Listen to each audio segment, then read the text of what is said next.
दलहरूले गर्नु पर्यो, दलहरूले टुङ्ग्याउनु पर्यो, आपसका कुराहरू के हुन् ती छलफलमा टुङ्ग्याउनु पर्यो। पास नगर्ने भन्ने दलहरूका निष्कर्ष निस्किन्छन्, त्यसअनुसार हुइबी जारी गर्नु पर्यो, संसदीय दल मार्फत फेल गर्नु पर्यो। त्यो आफ्नो ठाउँमा छ, तर संसदको प्रपर्टीको रूपमा यहाँ आइसकेका छ, संसदले निर्णय गर्नुपर्छ त्यो। तर यहाँनेरि एमसीसी कहाँ लेख्या छ र? एमसीसी पास गर्ने नगर्ने गरिमामय संसदको कुरा हो। एमसीसी पास भए पनि नभए पनि लप्सीफेदी राजमाटे हेटौँडा, लप्सीफेदी राजमाटे दमौली र बुटोलको यो ट्रान्समिसन लाइन चाहिँ नेपाल सरकारले भोलिका लागि आज पेट काटेर भए पनि, पटुका बाँधेर भए पनि यो ट्रान्समिसन लाइन बनाउँछ। कुरा त्यो ट्रान्समिसन लाइनै नबनाइकन हामी विद्युत कसरी अन्तर्राष्ट्रिय क्षेत्रमा व्यापार गर्ने भनिराखेका छौँ, हामी बङ्गलादेशसँग व्यापार गर्ने भनिराखेका छौँ, व्यापारका बजार खोजिराखेका छौँ विद्युतको। अनि के गर्छौँ हामी? कसरी लिएर जान्छौँ? ट्रकमा त जाँदैन बिजुली, रेलबाट पानी जहाजबाट पनि जाँदैन, ट्रान्समिसनै लाइन चाहिन्छ। त्यस कारण हामी ट्रान्समिसन लाइन बनाउँछौँ भनेर यहाँ यो भनिएको। अब एउटा प्रश्न चाहिँ यो पहिलेका कामहरूको यहाँ बखान गरेको, आत्मप्रशंसा गरेको भन्ने, आत्मभर्सना गर्नुपर्ने खालका राष्ट्रियताको सवालमा, लोकतन्त्रको सवालमा, विकास निर्माणको सवालमा, अर्थतन्त्रको सवालमा, अथवा ट्रान्जिसनल फेजलाई अगाडि बढाउने सवालमा, अथवा उत्पादन वृद्धिका सवालमा, शान्ति सुव्यवस्थाका सवालमा, कुनै पनि सवालमा अहिलेको सरकारले आत्मभर्सना गर्नुपर्ने, यो गल्ती गरेको छ भन्ने खालका त्यस्ता कामहरू गरेको छैन। सोचेर विचार गरेर आजको समयअनुसार देशलाई कसरी अगाडि बढाउने भनेर सोचेर काम गर्ने, काम गरिसकेपछि ज्या आइ भन्न नपरोस्, यस्तो गल्ती भएछ भन्न नपरोस्।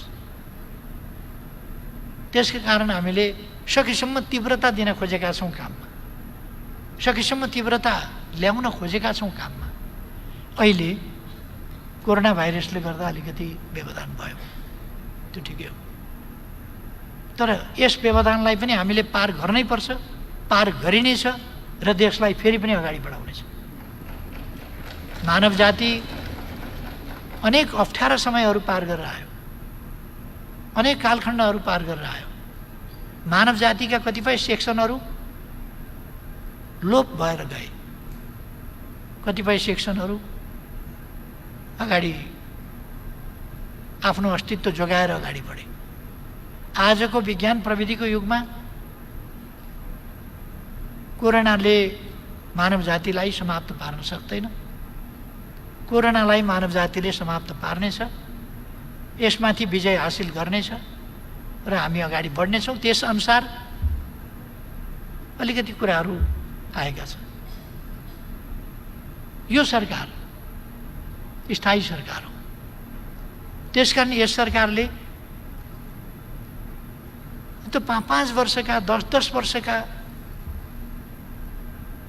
भिजन ल्याएर, योजना ल्याएर, धौवादी फलाम कारखाना 1-2 वर्ष 3 वर्ष सुरु हुन लाग्छ। किन गर्ने त्यस्ता काम? त्यो त अर्को सरकारको समयमा त्यसबाट प्राप्त हुने हो लाभ, त्यसबाट आर्जन हुने धन त अर्को सरकारका समयमा हुने हो। किन गर्ने? 10 वर्ष लाग्ने विद्युत आयोजना अहिले किन सुरु गर्ने? त्यो त 10 वर्ष पछिको सरकारले पाउँछ। यस प्रकारको बुद्धिवाला अहिलेको सरकार होइन।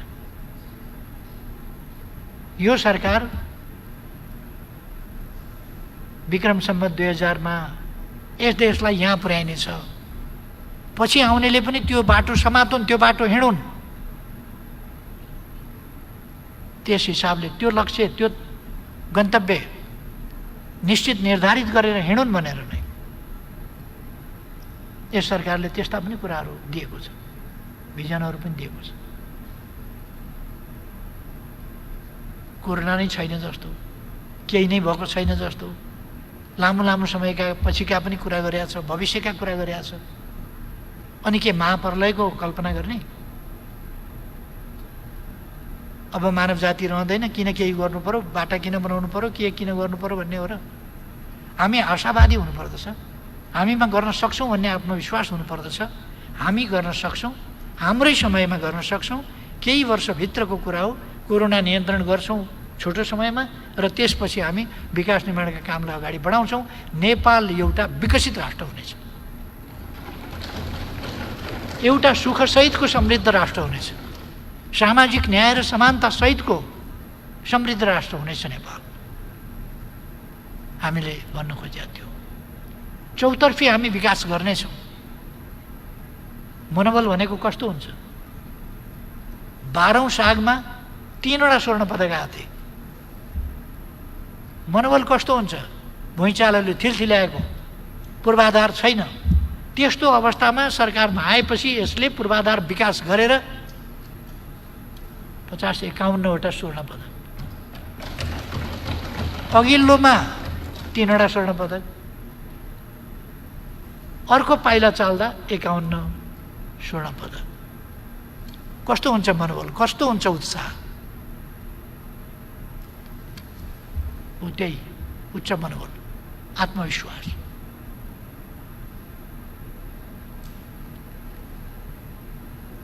यस हिसाबले यस सरकारले 2 वर्षमा हामीले कति काम गर्यौँ, कति बाटो बनायौँ, कति पुल बनायौँ, कति झोलुङ्गे पुल बनायौँ, कति विद्युत उत्पादन गर्यौँ, विद्युतको खपत प्रति व्यक्ति कति बढायौँ? मैले भनिरहनु पर्ला जस्तो लाग्दैन।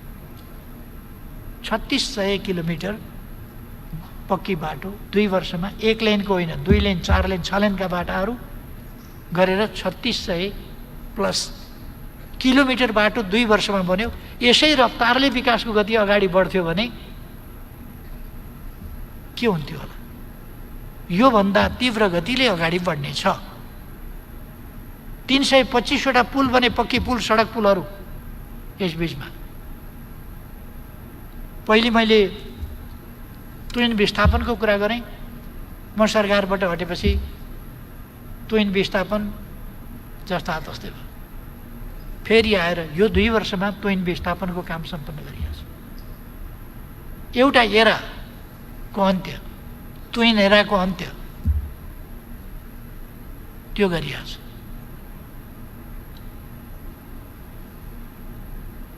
मेरो आग्रह छ कामको प्रतिस्पर्धा गरौँ, काममा प्रतिस्पर्धा गरौँ। यो सरकारलाई अनपपुलर बनाउने, अलोकप्रिय बनाउने, यसका कामहरूलाई होझेलमा पार्ने, काम केही पनि भएन भनेर रट लगाउने, असन्तुष्टि मात्रै पोखेर हिँड्ने, जनतामा भ्रम फैलाउने, यस प्रयासबाट कसैले सफलता प्राप्त गर्छु भन्छ भने त्यो होइन। त्यसको आँपको रूपमा फलेन, जति लटरम्म फलेको भए पनि त्यसको आँपको रूपमा फलेन आँप। त्यसको त बोट खाली नै छ, छ्याक्र्याक्क पऱ्यो, मर्न लाग्यो बोट आदि। जे भने पनि तपाईँले आफैले आँप लगाएर त्योभन्दा बढी फलाउनु भयो भने मान्छेले पत्याउँछ।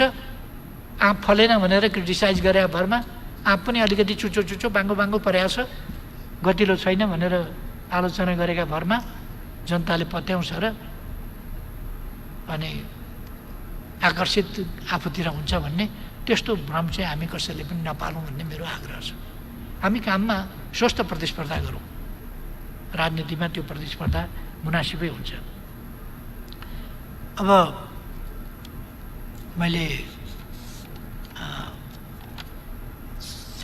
योभन्दा धेरै केही भनिरहनु पर्ला जस्तो लाग्दैन। यो अल्प अवधिको नभएर यो सरकार पछिको कुरा नगरौँ, हाललाई 5 वर्षका लाग्यो। अब पछिको कुराको त भनेर अहिलेदेखि मान्छे झस्काउने छस्काउने किन पार्ने, त्यो नगरौँ।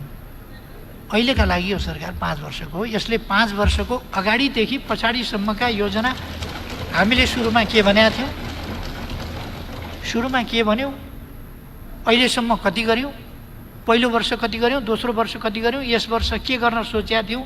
कोरोनाले अलिकति डिस्टर्ब गर्यो, यो हामीलाई मात्रै होइन विश्वलाई नै तहस नहस बनाइराखेको छ। त्यसकारण यस सरकारको नै कमी भन्ने ठान्नुभयो भने दुनियाँको मानचित्र हेरेर दुनियाँसँग कम्पेयर गर्दाखेरि अहिलेसम्म यद्यपि कोरोना छोएको हुनाले कोरोनाले मरेको भन्ने परेको छ, तर त्यो विश्व स्वास्थ्य सङ्गठनको परिभाषा अनुसार हो। त्यसर्थ म भन्न चाहन्छु अवस्था वास्तवमा त्यस्तो होइन। नेपालले बेटर पर्फर्मेन्स गरेको छ कोरोना नियन्त्रणको सम्बन्धमा। हाम्रो जस्तो भूगोल छ, जस्तो खुला सिमाना छ, जसरी मान्छेहरू लुकीछिपी पनि आउन सक्ने अवस्था छ, कुनै रेस्ट्रिक्सनको स्थिति छैन। त यो फैलिसकेपछि हामी सचेत भएर के गर्ने, फैलिन भन्दा सचेत हुनुपर्ने अगाडि हो।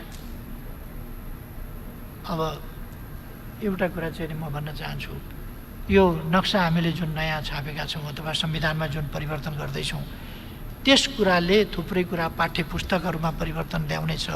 त्यसले हाम्रा लोगोहरूमा, अरू कुराहरूमा, थुप्रै कुराहरूमा परिवर्तन ल्याउँछ। तर यो एउटा ऐतिहासिक काम हो र यसले नेपालको मानचित्रमा अहिले एक खालको परिवर्तन ल्याएको छ र ठोस कूटनीतिक पहलहरूद्वारा एकदम सजिलो हुने छैन। जे लक्षण हामीले देखेका छौँ, जस्तो मान्छेहरूले टिप्पणी गर्दैछन् त त्यसबाट हामीले देखेका छौँ। तर भारतको एउटा प्रतीक चिन्ह छ, त्यो भारत भनेर चिनिने अशोकाले स्थापना गरेको 4 मुखे सिंह, चारतिर फर्किएको सिंह भारतको प्रतीक चिन्ह छ। त्यसको मुनि सत्यमेव जयते लेखा हुन्छ। सत्यमेव जयते भारतको चिन्ह मुनि छ। विश्वास चाहिँ म गर्छु, म सोध्नेवाला छु भारतलाई, सत्यमेव जयते कि सिंह जयते? सिंहमेव जयते कि सत्यमेव जयते? अब दुइटै लेखा छ, बाँसतिर सिंह छन् 4 मुखे, तलतिर सत्यमेव जयते छ। त्यसकारण म विश्वास गर्छु, नेपाल विश्वास गर्छ, हामी सबै विश्वास गर्छौँ सत्यमेव जयते। त्यसकारण हामी हाम्रो भूमि फिर्ता गर्न सक्दछौँ, किनभने सत्यमेव जयते। अरू तपसिलका कुराहरू म पछि भन्नेछु। फेरि मान्यजीहरूले केही जिज्ञासाहरू पनि राख्नु होला। त्यसबाहेक अरू भन्नुपर्ने कुराहरू हामी छँदैछौँ। अझै माननीय प्रधानमन्त्रीज्यू, तीबाट सुन्दा राम्रो होला प्रश्न। त्यो पनि हुन्छ। माननीय सदस्यहरू, अब सम्माननीय प्रधानमन्त्रीको जवाफका सम्बन्धमा स्पष्टीकरण माग गर्न चाहनुहुने माननीय सदस्यहरूलाई समय दिन्छु। आर्थिक वर्ष 2077-78 को लागि नेपाल सरकारको वार्षिक नीति तथा कार्यक्रममाथि संशोधन प्रस्तुत गर्दै छलफलमा भाग लिनुभएका र संशोधन प्रस्तुत नगरी छलफलमा भाग लिनुभएका माननीय सदस्यहरूले मात्र स्पष्टीकरण माग गर्न सक्नुहुने बेहोरा जानकारी गराउन चाहन्छु। माननीय सदस्यहरू स्पष्टीकरण माग गर्न चाहनुहुने माननीय सदस्यहरूले आफ्नो नाम सजिलोको लागि सभामुखको डायससँगै बसेका सचिवालयका कर्मचारीहरूलाई 3 मिनेटभित्र लिखित रूपमा उपलब्ध गराइदिन हुन अनुरोध गर्दछु। स्पष्टीकरण माग गर्न चाहनुहुने माननीय सदस्यहरूको सङ्ख्यालाई दृष्टिगत गरी प्रत्येक माननीय सदस्यलाई 1 मिनेटको समय निर्धारण गरेको छु। निर्धारित समयभित्र माननीय सदस्यहरूले आफ्नो स्पष्टीकरण गर्न हुन अनुरोध गर्दछु। सर्वप्रथम माननीय श्री प्रेम सुवाल।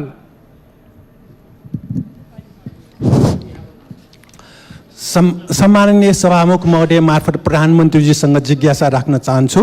गोपाल खनाल भन्नेले पुस 6 गतेको गोरखापत्रमा लिम्पियाधुरा फिर्ता ल्याउने होइन, त्यो नक्सामै राखिएन, लिपुलेखलाई त्रिदेशीय सीमाबिन्दुको रूपमा स्थापित गर्नु हो लेखे। नेपाल सरकारले जेठ 5 गते लिम्पियाधुरा समेत नेपालको नयाँ नक्सा स्वीकृत गर्यो। अमेरिकी सैन्य गठबन्धनसँग सम्बन्धित एमसीसी सम्झौता पारित नहुँदै खनालले उक्त लेखमा लेखे, अमेरिकी सरकार कार्यान्वयनमा निश्चिन्त भए हुन्छ। सरकारभन्दा अगाडि बोल्ने खनालका यी लिखतले के उनलाई गोरखापत्र संस्थानको सल्लाहकार सम्पादकबाट बर्खास्त गर्नु पर्दैन र? सरकारले स्वीकृत गरेको नक्सा अविलम्ब सार्वजनिक किन गरिएन? के नेपालको नयाँ नक्सा सार्वजनिक नगर्न कसैले दबाब दिएको छ र? स्वीकृत नयाँ नक्सा अनुसार नेपाल भारत सीमा नियन्त्रण गरी कार्यटार कहिले लगाउने हो? सरकारको निशाना छाप र संसदको लोगो नयाँ कहिले पाउने हो? कोभिड-19 को स्रोतबारे विवाद नभएको अमेरिकाको मेरील्यान्ड स्थित फोर्ट डेट्रिक जैविक प्रयोग। मान्य डाक्टर अमरेश कुमार सिंह। सम्मानीय सभामुख महोदय, भर्खरै हाम्रा प्रधानमन्त्रीजीले भन्नुभएको छ कि सबै ठिकठाक छ, तर प्रधानमन्त्रीजीसँग आग्रह छ कि एकचोटि प्रोभिन्स 2 मा गएर त्यहाँ कोरोना प्रभावित र त्यहाँको मजदुरको स्थिति के छ, बोर्डरमा अल्पत्र छ, यता नेपालको प्रहरीले पनि धपाउने, उता इन्डियाको प्रहरीले पनि धपाउने, त्यो नेपाली नागरिक हो, म कुनै इन्डियन नागरिकको कुरा गरेन। त्यस कारणले प्रधानमन्त्रीजी मेरो विनम्र अनुरोध छ कि कम्तीमा 2 नम्बर प्रदेशमा बजेटमा नीति कार्यक्रम पनि आएन, जो संविधानले ग्यारेन्टी गरेका छ पिछडिएको क्षेत्रलाई विशेष ग्राह्यता दिनेछ। 2 नम्बर प्रोभिन्स र कर्णाली प्रदेश पिछडिएको छ, तर त्यसको कुनै ग्राह्यता दिएको छैन र अहिले पनि त्यो कोरोनाको सबभन्दा मार त्यही 2 नम्बरमा पर्नेवाला छ। त्यस कारणले प्रधानमन्त्रीसँग मेरो विनम्र अनुरोध छ कि मात्र डाटा जुन वरिपरिकोले दिन्छ त्यसमा विश्वास नगरी जमिनी हकीकतले प्रधानमन्त्रीको भ्रमणको लागि नै म आग्रह गर्छु कि एकचोटि गएर त्यहाँहरू के छ, गाउँको स्थिति, जनताको स्थिति के छ। धन्यवाद। मान्य श्री सञ्जय कुमार गौतम।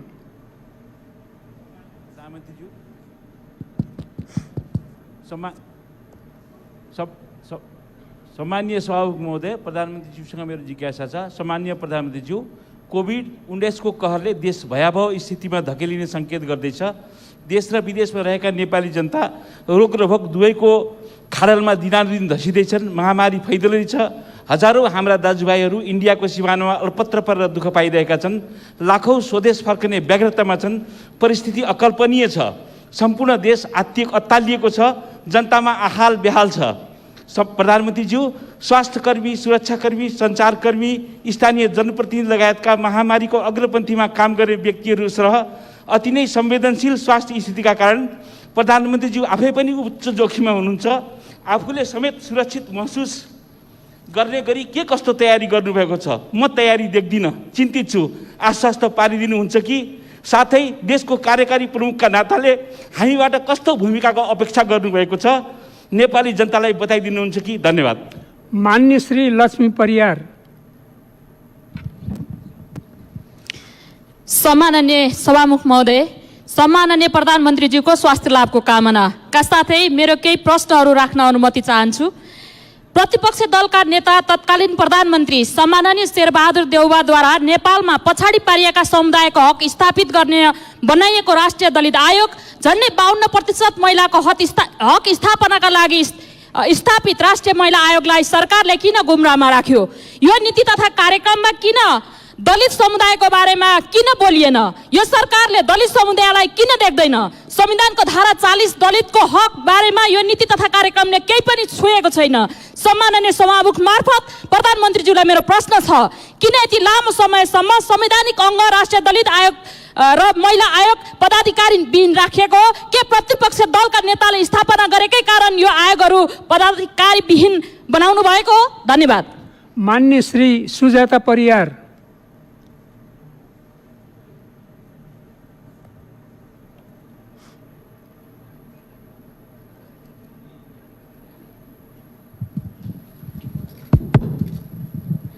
सम्माननीय सभामुख महोदय,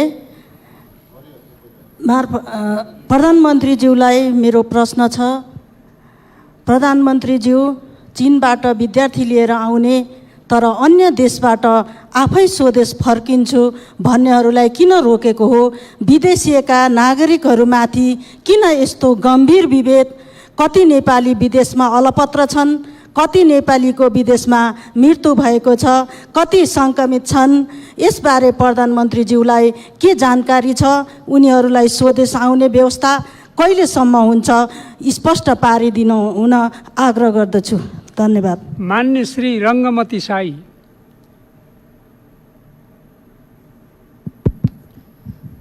सम्माननीय सभामुख महोदय, नक्सा तयार भए अनुसार भूमि फिर्ता ल्याउन सजिलो छैन। अन्तर्राष्ट्रिय अदालतमा जान सम्माननीय प्रधानमन्त्रीज्यू तयार हुनुहुन्छ कि नै? भूमि हाम्रो बनाउन प्रतिबद्ध हुनुहुन्छ?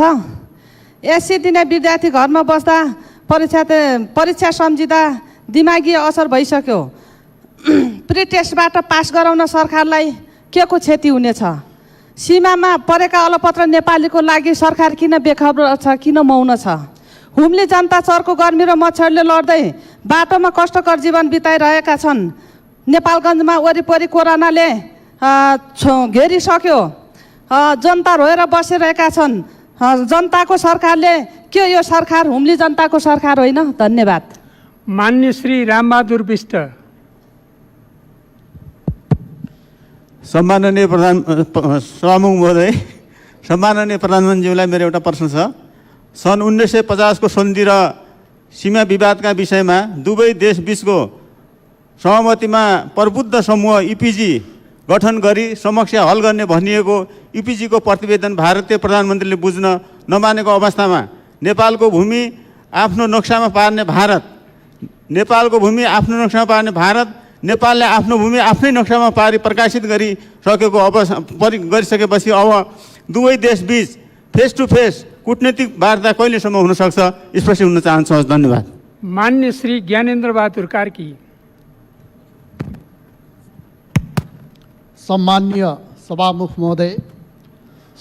महोदय मार्फत म सम्मान्य प्रधानमन्त्रीजीलाई जिज्ञासा, प्रश्न र स्पष्टता पार्नका लागि विशेष आग्रह गर्न चाहन्छु। कोरोना महामारीबाट चपेटामा परेका कामविहीन मजदुर र गरिब किसान, विपन्न किसानहरूको बारेमा, राहत प्याकेजको बारेमा, उनीहरूको जीवनयापन गर्नका निमित्त सरकारले राहत प्याकेज ल्याउनका निमित्त प्रधानमन्त्रीजीको के सोचाइ छ त्यो स्पष्ट पार्नका निमित्त म आग्रह गर्दछु। त्यस्तै गरेर साना मझौला उद्यमी, पर्यटन व्यवसायी र निजी क्षेत्रको आत्मविश्वास अभिवृद्धि गर्नका निमित्त सरकारको के योजना छ म यो जिज्ञासा राख्न चाहन्छु। धन्यवाद। मान्य श्री मीनबहादुर विश्वकर्मा। सम्मान्य सभामुख महोदयको मार्फत सम्मान्य प्रधानमन्त्रीज्यूसँग केही जिज्ञासा राख्न चाहन्छु। कोभिड-19 को रोकथामका लागि लागू भएको लकडाउनका कारण उद्योग वाणिज्य, होटल तथा पर्यटन क्षेत्रको पुनरुत्थानका लागि नीति तथा कार्यक्रममा केही उल्लेख होस् भनेर हामीले भन्यौँ, तर केही पनि ठोस उल्लेख केही भएन। प्याकेज भनेर प्रधानमन्त्रीज्यूको शब्द मात्रै उच्चारण भयो। यस्तो हुन नसक्नु र निजी क्षेत्रलाई यसरी अवहेलना किन गरियो? सरकारी स्वामित्वको पानी, बिजुली, टेलिफोनमा छुट राहत केही दिने नीति तथा कार्यक्रममा आएन। केवल निजी घर भाडामा दिनै पर्ने जस्तो अर्थमन्त्रीजीको जवाफ आइरहेको छ। प्रधानमन्त्रीको भनाइ के छ? साक्षर नेपाल बनाउने अभियान जस्तै गरी संविधान बमोजिम नेपाललाई जातीय भेदभाव र छुवाछुत मुक्त अभियान कार्यान्वयन गर्नका लागि नीति तथा कार्यक्रममा लेख्न किन गाह्रो भयो? सम्मान्य प्रधानमन्त्रीज्यू, मेरो जिज्ञासा। धन्यवाद। मान्य श्री सत्यनारायण शर्मा खनाल। सम्माननीय सभामुख महोदय मार्फत म सम्माननीय प्रधानमन्त्रीज्यूलाई प्रश्न सोध्न चाहन्छु कि यो कोरोना भाइरसको कारणले लकडाउन गर्नु पर्यो, त्यो लकडाउनमा कमाएर खान पर्ने, कमाउन पाए, खान पाउने मानिसहरूको जो हविगत भयो, पेट डाउन भयो, भोकै बस्नु पर्यो, त्यसका लागि सरकारको के कार्यक्रम छ ती भोकाहरूका प्रति म त्यो जान्न चाहन्छु। धन्यवाद। मान्य श्री दिलेन्द्र प्रसाद बडु।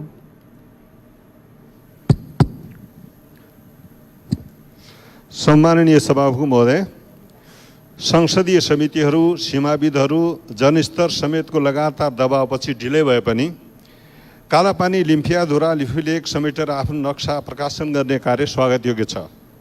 प्रधानमन्त्रीजीलाई लिफुलेक सडक निर्माणबारे उद्घाटनपछि मात्र थाहा हुने अवस्था किन आयो? कसका त्रुटिले? यसको जवाफ चाहिन्छ। यस सम्बन्धमा छिमेकी चीन सरकारसित पनि कूटनीतिक तहमा कतिपटक पहल भयो, वार्ता भयो र पछिल्लो रेस्पोन्स के छ? यसबारे जानकारी चाहिन्छ। देशमा कोरोना सङ्क्रमण बढ्दो क्रममा छ।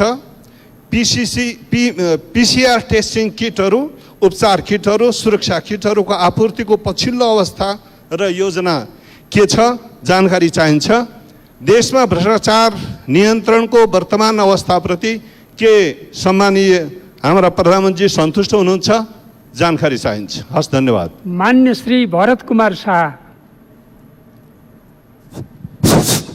सम्मान्य सभामुख महोदय, प्रधानमन्त्रीज्यूले यो डेमोक्रेसीको धेरै विशेषणका कुरा, कम्प्रिहेन्सिभ डेमोक्रेसी के कुरा गर्नुभएको छ। डेमोक्रेसीको कुनै के अरे विशेषण हुन्छ र? हामी श्री ओलीजी भन्छौँ, राम्रो लाग्छ नि कि श्री 108 ओलीजी भने झन् राम्रो हुने हो र? त्यसकारण त्यो विशेषण लगाउनुको कुनै अर्थ छैन। डेमोक्रेसी भनेको डेमोक्रेसी हो। दोस्रो कुरा, नेपालमा अहिलेसम्म कति भेन्टिलेटर छन् त्यसको पनि जानकारी चाहियो। तेस्रो कुरा, भारतले यतातिरबाट बाटो बनाएको छ, त्यो बाटो उतातिरबाट चीनले नबनाएसम्म सञ्चालन हुँदैन र भारतलाई जस्तै डिप्लोमेटिक नोट चीनलाई पठाउने छ कि छैन, यहाँको के छ त्यसमा पनि जानकारी चाहियो। धन्यवाद। मान्य श्री मीना सुब्बा।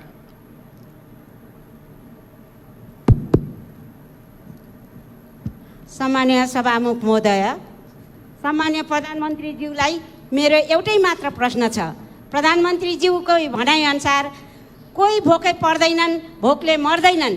विश्वव्यापी कोभिड-19 को बढ्दो सङ्क्रमितको कारण लकडाउन ल्याउने अवस्था रह्यो। लकडाउनका कारण नागरिक भोकैको अवस्थाले बाँच्नुभन्दा मर्नु नै निको भन्दै कैयौँले आत्महत्या गरेका छन्। नीति तथा कार्यक्रममा ठोस राहतको कार्यक्रम आएन। प्रधानमन्त्रीज्यू, यो कुरो पनि प्रधानमन्त्रीज्यूलाई थाहा भएन भन्ने त होइन कि के छ? प्रधानमन्त्रीज्यू, जवाब चाहियो। धन्यवाद। मान्य श्री दिला सङ्ग्रौला। सम्मान्य सभामुख मार्फत प्रधानमन्त्रीजीलाई प्रश्न गर्न चाहन्छु। प्रधानमन्त्रीज्यूले खान नपाएर कोही नेपाली मर्नु पर्दैन भन्दै आउनुभएको छ, तर विदेशमा लाखौँ नेपाली खान नपाएर मर्ने अवस्थामा पुगेका छन्। उनीहरूलाई खान नपाएर मर्न नदिने हो भने तत्काल नेपाल ल्याउनु पर्दछ। त्यसका लागि प्रधानमन्त्रीले कहिले उनीहरूलाई स्वदेशमा ल्याउने तयारी गर्नुभएको छ? मिति चाहियो प्रधानमन्त्रीज्यू। उनीहरूलाई स्वदेशमा ल्याउने हो भने अगाडि क्वारेन्टाइन बनाउनु पर्छ। अहिलेसम्म उनीहरूको लागि कति क्वारेन्टाइन बन्दैछन्? जवाब चाहन्छु प्रधानमन्त्रीज्यू। धन्यवाद। मान्य श्री पुष्प भूषाल गौतम। सम्मानीय सभामुख महोदय मार्फत सम्मानीय प्रधानमन्त्रीज्यूलाई प्रश्न। प्रधानमन्त्रीजीले भन्नुभयो कोरोनामाथि विजय हासिल गर्नु छ, लाइफ इज फर्स्ट भनेर भन्नुभयो।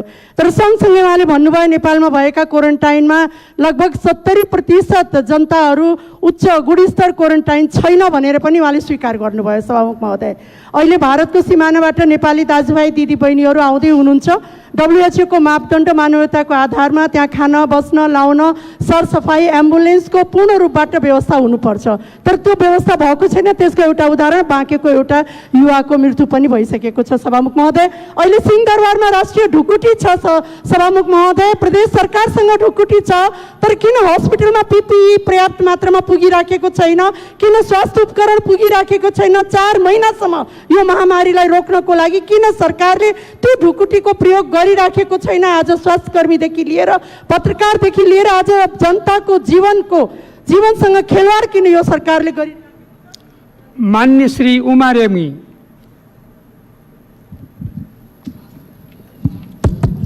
सम्मानीय सभामुख महोदय, भारतीय सेना प्रमुखले दिएको अभिव्यक्तिका बारेमा सरकारको कुनै प्रतिक्रिया आएको छैन।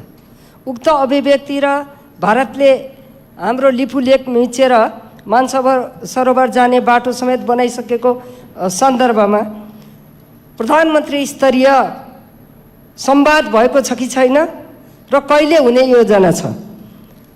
सम्माननीय सभामुख महोदय, मेरो अर्को एउटा प्रश्न छ। यस संसदमा यो सरकार आइसकेपछि प्रत्यक्ष निर्वाचित सांसद र समानुपातिक सांसदको बीचमा ठुलो बजेटको सन्दर्भमा ठुलो विभेद हुँदै आएको छ। आगामी बजेटमा पनि विभेदै कायम रहने हो कि यो सच्याएर आउँछ? स्पष्ट जवाफ चाहन्छु। धन्यवाद। मान्य श्री प्रमिला राई। सम्माननीय सभामुख महोदय, राहतको प्याकेज मात्रै राहत होइन, त्यसको विभिन्न तरिकाले हामीले जनतालाई राहत दिइरहेका छौँ भन्नुभयो। त्यो राहत दिने नीतिको व्यवस्था के छ त्यो स्पष्ट हुनु पर्यो। र अर्को सुनकाण्डको कुरामा हामीले ती दोषीहरूलाई जेल हालेका छौँ, मुद्दा चलिरहेको छ, हामीलाई थाहा छ भन्नुभएको छ। यो किन को परे, कस्ता मान्छे परे, कतिजना परे, कस्तो खालको मुद्दा चलेको छ, यो सार्वजनिक किन भएको छैन? धन्यवाद। मान्य श्री हिरा गुरुङ। सम्माननीय सभामुख महोदय, म प्रधानमन्त्रीज्यूलाई प्रश्न गर्न चाहन्छु। जनआन्दोलनका घाइते अपङ्गहरूलाई सबै किसिमको उपचार गर्ने भन्नुभयो, त्यो राम्रै पक्ष हो। तर द्वन्द्वको समस्या चाहिँ समाधान भएको छ कि छैन? त्यसतर्फ सरकारले फर्केर हेरेको छ कि छैन? द्वन्द्वको समयमा पार्टीका कार्यकर्ता मारिएका छन्, ती शहीदहरूको बारेमा अहिलेसम्म सरकारले के गर्यो र शहीदको बारेमा के सोचेको छ? म प्रधानमन्त्रीज्यूलाई प्रश्न गर्न चाहन्छु। अर्को, क्वारेन्टाइनमा बसेका गरिब नेपाली जनतासँग शुल्क लिने क्वारेन्टाइन व्यवस्थापन समितिका संयोजकले भनेका कुराहरू सञ्चार माध्यमबाट सुनियो। के सरकार पैसा सङ्कलन गर्न लागेको हो? साथै भारत लगायत अन्य मुलुकबाट कहिलेसम्म नेपाली नागरिकलाई स्वदेश फर्काउने? प्रधानमन्त्रीज्यूलाई म प्रश्न गर्न चाहन्छु। अर्को कुरा, कोरोना भाइरस भनेको त म एउटै किसिमको यो रोग हो भन्ने सोचेँ, तर प्रधानमन्त्रीज्यूले भन्नुभयो दुई खालको, एउटा कडा र नरम। मान्य श्री गगन कुमार थापा। सम्मान महोदय, संसदीय समितिहरूले पटक पटक दिएको निर्देशनको पालना गर्दै नयाँ नक्सा जारी गर्ने निर्णय गरी संसद दिनुभएकोमा सरकारलाई धन्यवाद। सभामुख महोदय, केही मानिसहरू आशंका गर्दैछन् कि प्रधानमन्त्रीजीले अब यो नक्सा भूमि फिर्ता गराउन ठोस पहल कदमीका लागि होइन, बरु नक्सा जारी गरेकोमा महिमा मण्डन गराउँदै घरभित्रका आफ्ना अन्य कमजोरी ढाकछोप गर्न प्रयोग गर्नुहुनेछ। तर केही मानिसहरू आशा गर्दैछन् प्रधानमन्त्रीजीले नक्सा जारी गर्ने यो सही ट्याक्टिकल कदमलाई अब भूमि फिर्ता गर्ने दिगो रणनीतिसँग जोड्दै सुझबुझका साथ परिणाममुखी काम गर्नुहुनेछ र यसलाई सबको साथ लिनुहुनेछ। महासङ्कटमा घरभित्र रहेका र घर आउन नपाएका आफ्नो जनता जोगाउने दायित्वबाट पन्छनका लागि यो नक्साको कदाचित पनि दुरुपयोग गर्नुहुने छैन। सम्माननीय सभामुख महोदय मार्फत प्रधानमन्त्रीलाई सोध्न चाहन्छु, जित्ला कि आशंका जित्ला? मान्य श्री पार्वता डीसी चौधरी।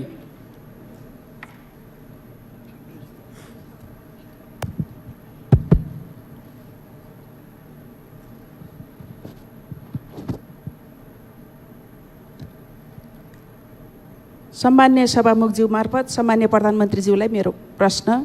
सर्वप्रथम स्वास्थ्य लाभको कामना गर्दछु। लिम्पियाधुरा, लिपुलेख र कालापानी सहितको नक्सा हिजो सरकारले जारी गरेछ, बधाई छ। अब सरकारले संविधानको अनुसूची 3 संशोधन गर्नको लागि कहिले सदनमा संशोधन प्रस्ताव ल्याउँछ? भारत लगायत अन्य मुलुकबाट आउन चाहने नेपालीहरूलाई यो सरकारले ल्याउँछ कि ल्याउँदैन? ल्याउनु पर्ने हो कि होइन? र पिसिआर टेस्ट 32,000 को मात्र भएको छ, एकदम न्यून हो। यसलाई अझ बृहत रूपमा यसलाई लग्नु पर्दछ। सरकारको योजना के छ? र अन्तमा यो सम्मान्य प्रधानमन्त्रीज्यूमा जुन एउटा जोस जाँगर र ताकत मैले देख्छु, यो कहाँबाट आउँछ? मेरो आफ्नो व्यक्तिगत जिज्ञासा। धन्यवाद। मान्य श्री दुर्गा पौडेल।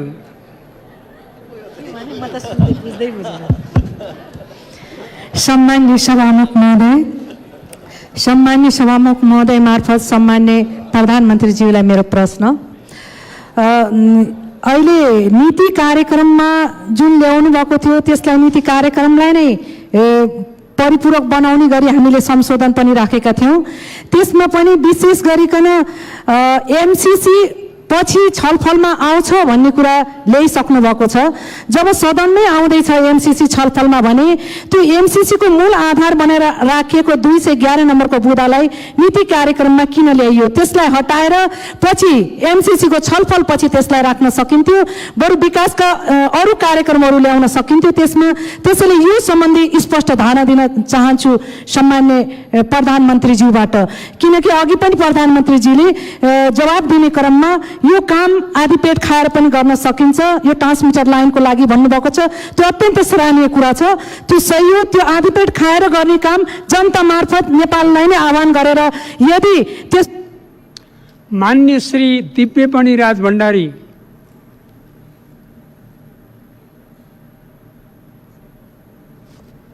सम्मान्य सभामुख महोदय मार्फत म सम्मान्य प्रधानमन्त्रीज्यूलाई केही जिज्ञासा र क्वेसन राख्न चाहन्छु।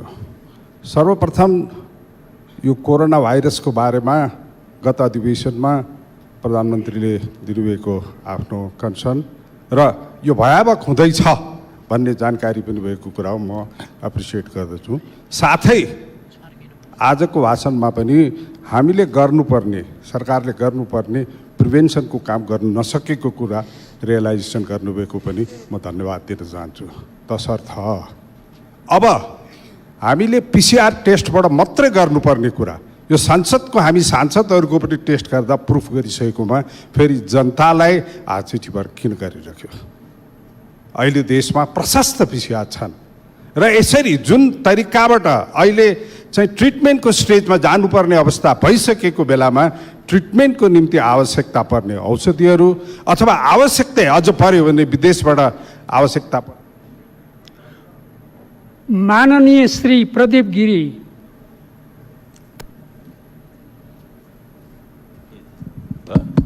सभामुख महोदय, हाम्रो सम्मानीय प्रधानमन्त्रीको हाजिर जवाबी, प्रत्युत्पन्नमती, वाग विदग्धता विश्व विश्रुत छ।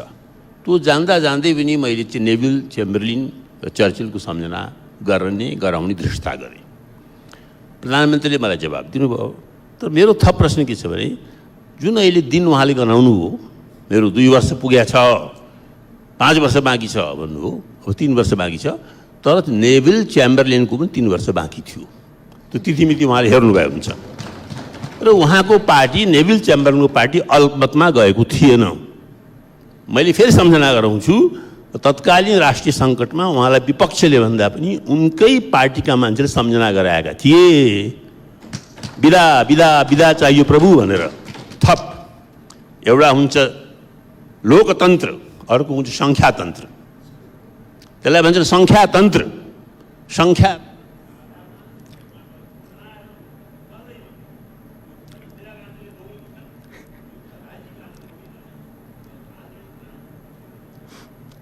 मान्य श्री विमला नेपाली।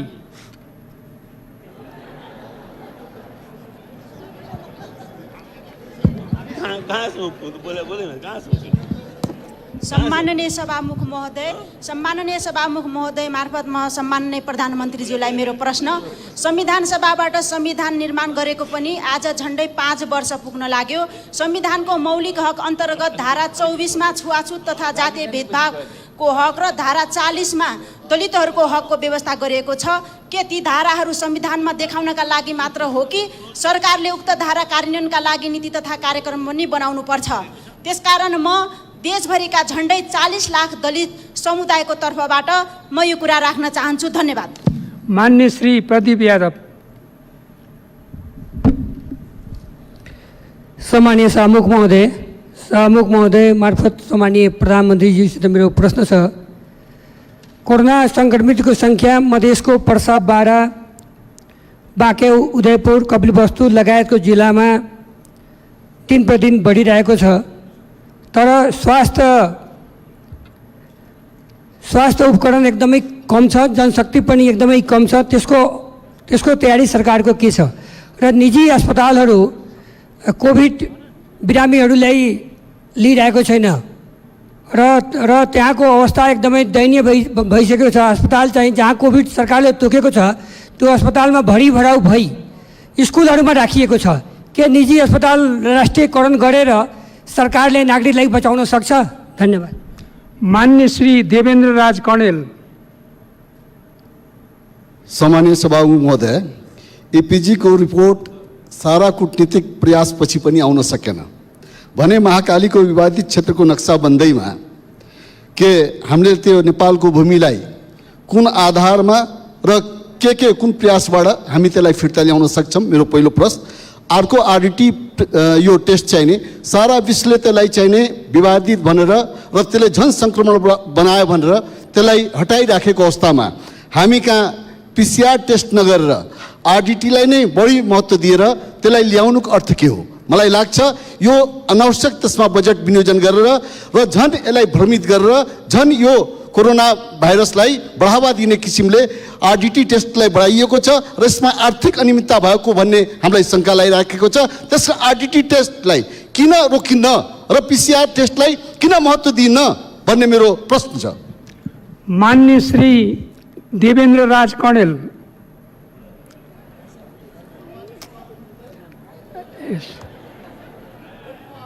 त्यो आइसक्यो।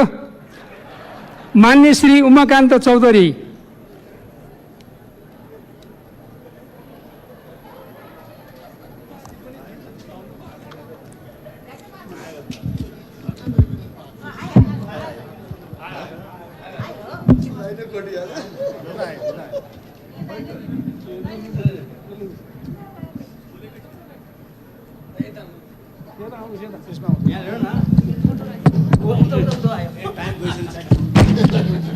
सम्मानीय सभामुख महोदयज्यू मार्फत सम्मानीय प्रधानमन्त्रीज्यूलाई नीति तथा कार्यक्रमको 165 नम्बर बुन्दामा निजगढ अन्तर्राष्ट्रिय विमानस्थलको निर्माण कार्य प्रारम्भ गरिनेछ भनिएको छ, तर गत वर्षको पनि नीति र कार्यक्रममा पनि त्यही थियो। यो सुरु हुन्छ कहिले र यसको ठोस कार्यक्रम के हो जानकारी चाहियो र सीमामा रहेका र विदेशमा अल्पत्र परेका नेपाली नागरिकहरूलाई नेपालमा कहिले ल्याउने हो र उनीहरूलाई स्वास्थ्य जाँच तथा व्यवस्थापनको कस्तो तयारी गर्नुभएको छ यसको जानकारी चाहियो। धन्यवाद। मान्य श्री भीमसेन दास प्रधान। सम्मान्य सभामुख मार्फत म सम्मान्य प्रधानमन्त्रीलाई केही कुरा राख्न चाहन्छु। सर्वप्रथम त प्रधानमन्त्रीको इच्छा शक्तिप्रति म हार्दिक बधाई दिन चाहन्छु र हिजै मात्र क्याबिनेट निर्णय गरेको नेपालको नक्सा प्रधानमन्त्रीको हातमा रहिरहने र हाम्रो नेपाल भूमिमा भारतीय सेना मार्चपात गरिरहने हो कि त्यो लालपुर जस्तै हुनु कि माओवादीले कब्जा गरेका धेरै जग्गाहरू पनि माओवादीको कार्यक्रमको हातमा छन्, तर लालपुर जमिनदारको हातमा छ, जमिन जग्गा जसको छ उसको हातमा। त्यस नहोस् मेरो कामना छ। धन्यवाद। मान्य श्री महेन्द्र राय यादव।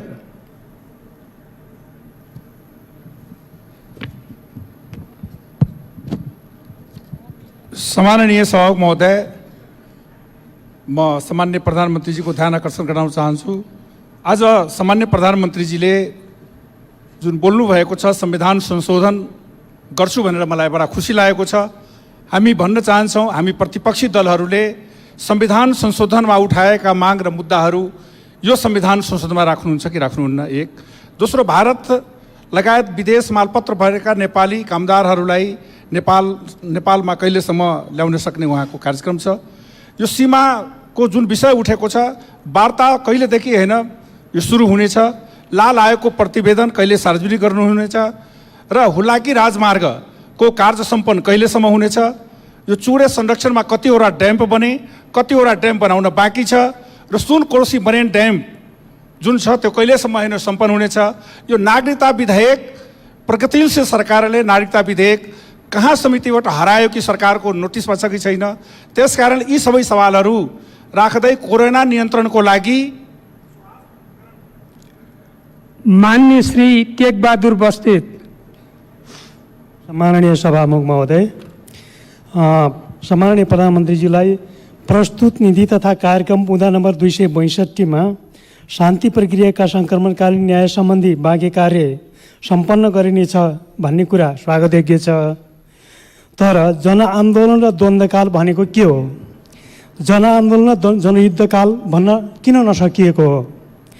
दोस्रो प्रश्न, तेस्रो मुलुक र भारत का नेपाली नागरिक जहाँ सीमामा अलपत्र परेका छन् कसरी स्वदेश फर्काइन्छन् र सङ्कटग्रस्त मजदुरहरूलाई कसरी मुक्त गर्ने सरकारको तयारी छ? धन्यवाद। मान्य श्री तेजुलाल चौधरी।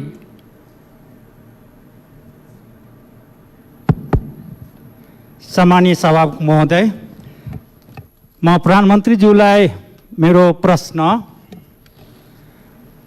तराई मधेस अथवा 2 नम्बर प्रदेशलाई विकासको दृष्टिकोणमा धेरै नै पछाडि छ। यसपालिको बजेटमा विशेष प्रदेशको रूपमा आउँछ कि आउँदैन? क्वारेन्टाइनमा अहिलेसम्म तराई र मधेसमा WHO को मापदण्ड अनुसार कुनै पनि क्वारेन्टाइन छैन र एउटा कोठामा 10 जना 20 जना 25 जना राखेको छ। त्यसको व्यवस्थापन गर्न सक्नुहुन्छ कि हुन्न? र जहिले पनि एउटा कुराहरू आइराखेको छ, औचित्य र आवश्यकताको अनुसार कुनै कामहरू हुन्छ।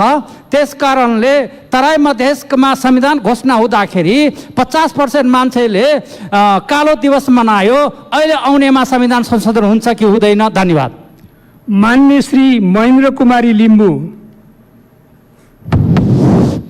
सम्माननीय सभामुख महोदय र सम्माननीय प्रधानमन्त्रीज्यू, कै क्षेत्र मेरो क्षेत्र उहाँकै क्षेत्र एउटै र म आज सभामुख महोदयको सामुन्ने आदरणीय सम्माननीय प्रधानमन्त्रीज्यूलाई म अपिल गर्न चाहन्छु, किनभने म भर्खरै क्षेत्र प्रधानमन्त्रीको ज्यूको क्षेत्र र मेरो क्षेत्र एउटै हो। म क्षेत्र भ्रमण गरेर भर्खरै 25 गते यो सदनमा आइपुगेको छु र मैले जानकारी पनि गराउनु छ आफ्नो क्षेत्रको। त्यसैले गर्दा आज मेरो अलिकति छुट्टै प्रधानमन्त्रीज्यूलाई मेरो अनुरोध, किनभने क्षेत्र सिमाना भारतसँग सिमाना परेको गौरीगञ्जमा पटक पटक पारी भारतबाट आएर प्रहरीहरूमाथि हस्तक्षेप गर्यो, तर त्यो कुनै प्रधानमन्त्रीज्यूको कुनै न सरकारको कुनै पनि त्यहाँ केही भएको छैन। त्यसैले गर्दा प्रधानमन्त्रीज्यूले यहाँ कति मिठो उखान टुखान गरे जस्तो हुँदैन। बालबाली। मान्य श्री राजेन्द्र कुमार केसी।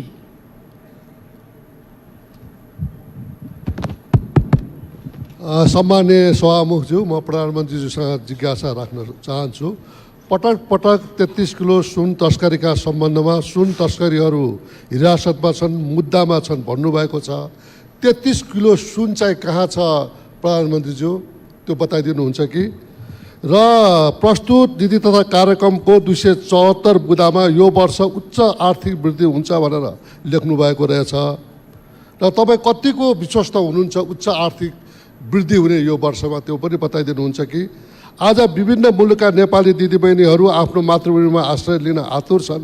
कहिलेसम्म ती दिदीबहिनीहरू नेपाल लिएर आउने योजना छ, त्यो पनि कृपया बताइदिनुहुन्छ कि प्रधानमन्त्रीज्यू? मान्य श्री मिनेन्द्र प्रसाद रिजाल। सभामुख महोदय, लिम्पियाधुरा लिपुले कालापानी सहितको नक्सा जारी गर्ने निर्णयको स्वागत गर्दछु। स्वामीका लागि प्रत्युत्पादक हुने बाँदर भक्तिबारे केही भन्नै पर्छ। अपव्याख्या गर्नेले नबोलेको कुरा बोलेकै हो भन्ने भ्रम सृजना गर्न सक्लान्।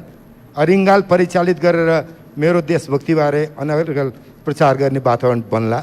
मिथ्या बहस गरेर नेपाली काङ्ग्रेसलाई बदनाम गर्न सकिएला। सत्ता टिकाउन पुरानो बेला शासकले बिपी कोइरालालाई विदेशी दलाल र पुष्पलाललाई गद्दार भन्ने दुष्प्रचारको प्रपञ्च गरेकै हो। तर आपसी विभाजन गर्ने दाउपेचको राजनीतिले अतिक्रमित भूभाग फिर्ता गराउने होइन, यसलाई कागजी नक्सामा सीमित गर्छ। प्रधानमन्त्रीज्यू भन्नुहोस्, अतिक्रमित भूभाग फिर्ता गराउन सरकारलाई संसदले के सहयोग गर्नुपर्दछ? नेपाली काङ्ग्रेसबाट के सहयोग चाहनुहुन्छ? सम्पूर्ण राष्ट्रलाई एकताबद्ध बनाउने बेला हो यो पुनित कार्यमा लाग्नुहोस्। प्रधानमन्त्रीज्यू, हाम्रो सहयोग रहन्छ। मान्य सदस्य, नेपाल सरकारको नीति तथा कार्यक्रमको छलफलमा 2077 साल जेठ 4 र 5 मा भाग लिनुभएका मान्य सदस्यहरूले मात्र स्पष्टीकरण सोध्ने व्यवस्था रहेको जानकारी गराउँछु। मैले स्पष्ट यहाँ ड्यासबाट रुलिङ गरिसकेको छु, लिखित रूपमा पठाउने भनेर यहाँ लिखित रूपमा आएको छैन।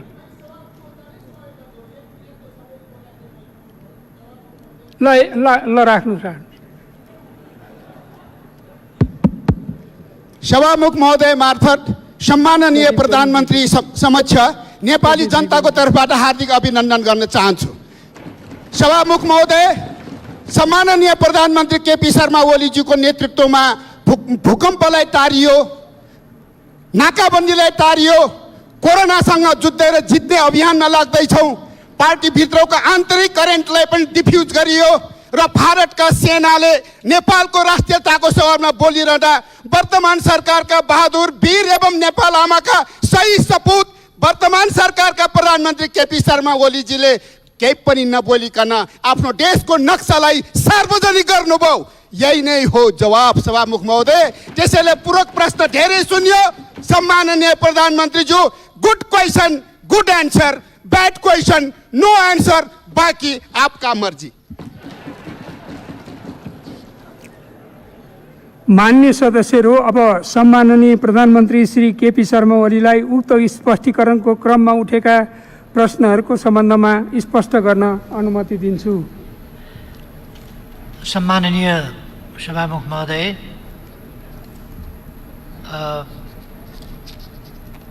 मैले विषयगत रूपमा मान्यज्यूहरूले उठाउनुभएका महत्त्वपूर्ण विषयहरूलाई विषयगत रूपमा ग्रुपिङ गरेर त्यसको सम्बन्धमा स्पष्ट पार्ने कोसिस गर्छु।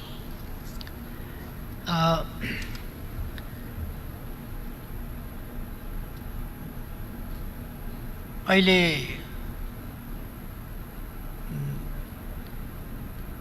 कसले के बोल्यो, कसले के लेख्यो भन्ने कुराहरूको सन्दर्भमा फेरि पनि मैले मेरो जानकारीमा छैन भन्नुपर्ने हुन्छ।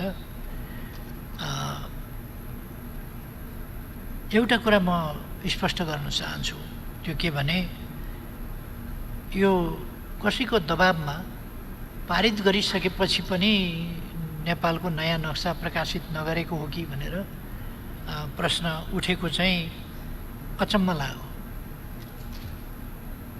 नेपालको वर्तमान सरकार सार्वभौम समानताको सिद्धान्तमा विश्वास गर्दछ, व्यवहारमा विश्वास गर्दछ र स्वाधीनता र स्वाभिमानलाई आफ्नो प्राणभन्दा प्यारो मान्छ। देशभन्दा ठुलो, देशको स्वाभिमानभन्दा ठुलो, मातृभूमिभन्दा ठुलो, मातृभूमिको हितभन्दा ठुलो केही हुँदैन र त्यसका निम्ति समर्पित हुनभन्दा ठुलो गौरवको विषय पनि केही हुँदैन। चाहे विदेशीले भनौँ अरूको उक्साहटमा लागेर, अरूको सन्दर्भमा अरूले भनेर, अरूले खटाएर नेपालले बोल्यो जस्ता कुराहरू, यो अत्यन्तै नेपाल राष्ट्रलाई होच्याउने र अपमान गर्ने कुरा हो। नेपाल राष्ट्र यो गुलामीलाई कहिल्यै स्वीकार नगरेको, स्वाभिमानका निम्ति बलिदान गरेको, दासता अस्वीकार गरेको स्वाभिमानी राष्ट्र हो। कसैको उक्साहट र बहकावमा चल्दैन। यो सबैले बुझ्ने गरी म भन्न चाहन्छु। त्यसै गरी अहिलेको सरकार र नेपाल राष्ट्र कहिले कहिले आम राष्ट्रको हित, आम राष्ट्रको भावना प्रतिबिम्बित नभइरहेको हुनसक्छ, तर अहिलेको सरकारको सन्दर्भमा यसले राष्ट्रिय हितको प्रतिनिधित्व गर्छ, राष्ट्रिय स्वाभिमानको प्रतिनिधित्व गर्छ र राष्ट्रिय भावनाको प्रतिनिधित्व गर्छ। यसर्थ कसैको दबाबमा भन्ने प्रश्न अहिलेको सन्दर्भमा यो प्रश्न कसरी सोध्नुभयो, कसरी सोध्न सक्नुभयो मान्यजीले, मलाई अचम्म लाग्छ। कसैको दबाबमा हिजो बेलुका नक्सा जारी भएको छ, पहिले नै त्यो नक्सा अन्तिम रूपमा जारी नभइकन छाप्ने र वितरण गर्ने कुरा हुँदैन। बेलुका नक्सा तयार भएको छ या पारित भएको छ, अहिले वितरण नहुँदा, बिहानसम्ममा वितरण नभइसक्दा कसैको दबाबमा हो कि भनेर यो अलिकति सोध्न, प्रश्न गर्न पनि मिल्ने खालको अलिक भएन कि? तपाईँ हामीसँग र म एउटा दावा गर्न चाहन्छु, यस संसदको प्रतिनिधित्व, संसदको भावनाको प्रतिनिधित्व सरकारले गर्छ। संसद कसैको दबाबमा झुक्न चाहन्छ र काम गर्न चाहन्छ र? अवश्य चाहँदैन। यो नेपालको जनताको, सार्वभौम जनताको प्रतिनिधित्वको सर्वोच्च थलो हो र यस संसदबाट छानिएको जनताको, सार्वभौम जनताको प्रतिनिधित्वको सर्वोच्च थलो बाट निर्वाचित र अत्यधिक ठुलो विश्वासका साथ निर्वाचित यस सरकारले यस गरिमामय संसदको साँचो प्रतिनिधित्व गर्दछ। त्यसकारण यो कसैको दबाबमा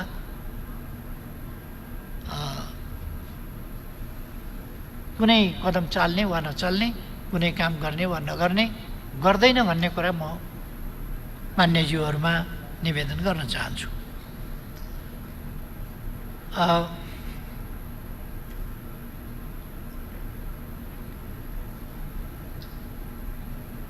सांसदहरूको भूमिका अवश्य नै संयोजनकारी भूमिका हुन्छ, चेतना अभिवृद्धि गर्ने भूमिका हुन्छ।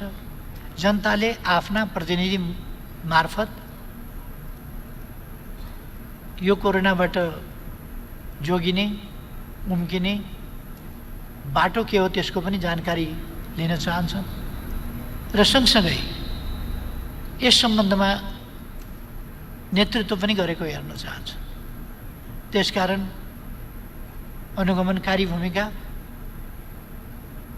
स्थानीय जनप्रतिनिधि जो फिल्डमा खटेका छन् अथवा प्रशासन अथवा प्रहरी अथवा स्वास्थ्यकर्मी, चिकित्सक लगायत र आम जनताले पनि प्रभावकारी र सकारात्मक भूमिकाको मान्य सांसद हरेकबाट अपेक्षा गरेका हुन्छन्।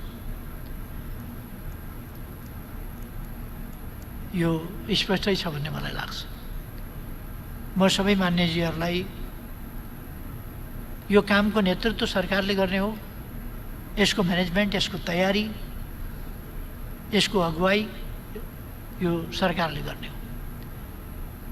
सरकारका यी प्रयासहरूमा मान्यज्यूहरूको जुन सहयोग प्राप्त भएको छ त्यसका निम्ति म हार्दिक धन्यवाद भन्न चाहन्छु।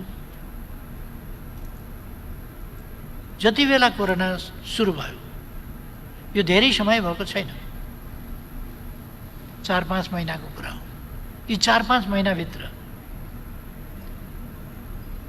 बिल्कुल तयारी नभएको अवस्थामा, नसोचेको अवस्थामा अकल्पनीय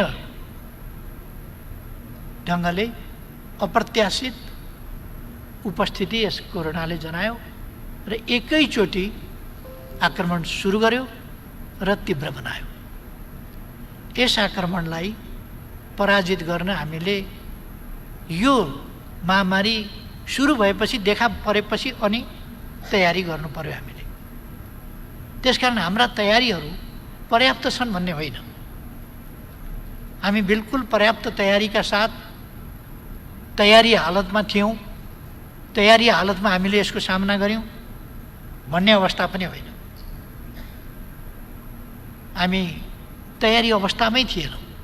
हामीले कल्पना पनि गरेका थिएनौँ कि कोरोना भाइरस आउँछ र विश्व अर्थतन्त्रलाई ध्वस्त बनाउँछ, विश्व मानव जातिलाई अस्तित्वमै चुनौती खडा गर्ने गरी एउटा भयावह स्थितिको सिर्जना गर्छ र यसले आर्थिक अवस्था, सामाजिक अवस्था, दैनिकी लगायत मानसिक अवस्थामा समेत मानिसहरूलाई प्रभावित गर्न सक्छ र ज्यानै तलमाथि हुने स्थिति र यति छोटो अवधिमा लगभग 3 लाखको ज्यान जाने स्थिति, यो यस अवस्थामा पुर्याउँछ भन्ने कल्पना गरिएको थिएन, तयारी पनि थिएन। पहिलो टेस्ट हामीले हङकङ पठाएर गरेका थियौँ। मान्यजीहरूलाई त्यो सम्झना होला। पहिलो टेस्ट हङकङ पठाएर गरेका थियौँ र त्यसपछि नै हामीले सुरु गऱ्यौँ। केही दिनभित्रै हवाई उडानहरू बन्द छन्, उत्पादन ठप्प छ र प्राय दुनियाँमै स्वास्थ्य सम्बन्धी उपकरणहरूको निर्यातक, उत्पादक र निर्यातक, मुख्य उत्पादक र मुख्य निर्यातक चाइना। चाइनाबाटै सुरु भएर चाइनामा नै फैलिएर महामारीको रूप लिएपछि चाइनामै उत्पादन बन्द भयो। केही समय त्यो चाइनामै उत्पादन बन्द भएपछि स्वाभाविक रूपमा त्यसको वितरणमा पनि समस्या भयो। अर्को, यो भयावह स्थितिको परिकल्पना नगरिएको अवस्थामा जुन आइलाग्यो त्यसले गर्दा चीनमै पनि यत्रो उत्पादन त थिएन पहिले। यो जब देखा पर्यो त्यसपछि नै उत्पादन सुरु भयो। अरू देशहरूले पनि त्यति नै किट्स, त्यति नै भेन्टिलेटर, त्यति नै अरू प्रकारका तयारीहरू गरेका थिएनन्। त्यतिकै आइसोलेसन, त्यतिकै क्वारेन्टाइनको व्यवस्था विश्वमा कहीँ पनि तयारी गरिएको थिएन। हामी पनि त्यस्तै अवस्थामा थियौँ। यो अनौठो कुरा भएन। त्यसपछि हामीले तयारी सुरु गऱ्यौँ, तीव्र ढङ्गले तयारी सुरु गऱ्यौँ। एउटा मैले स्पष्ट पार्नु पर्दछ,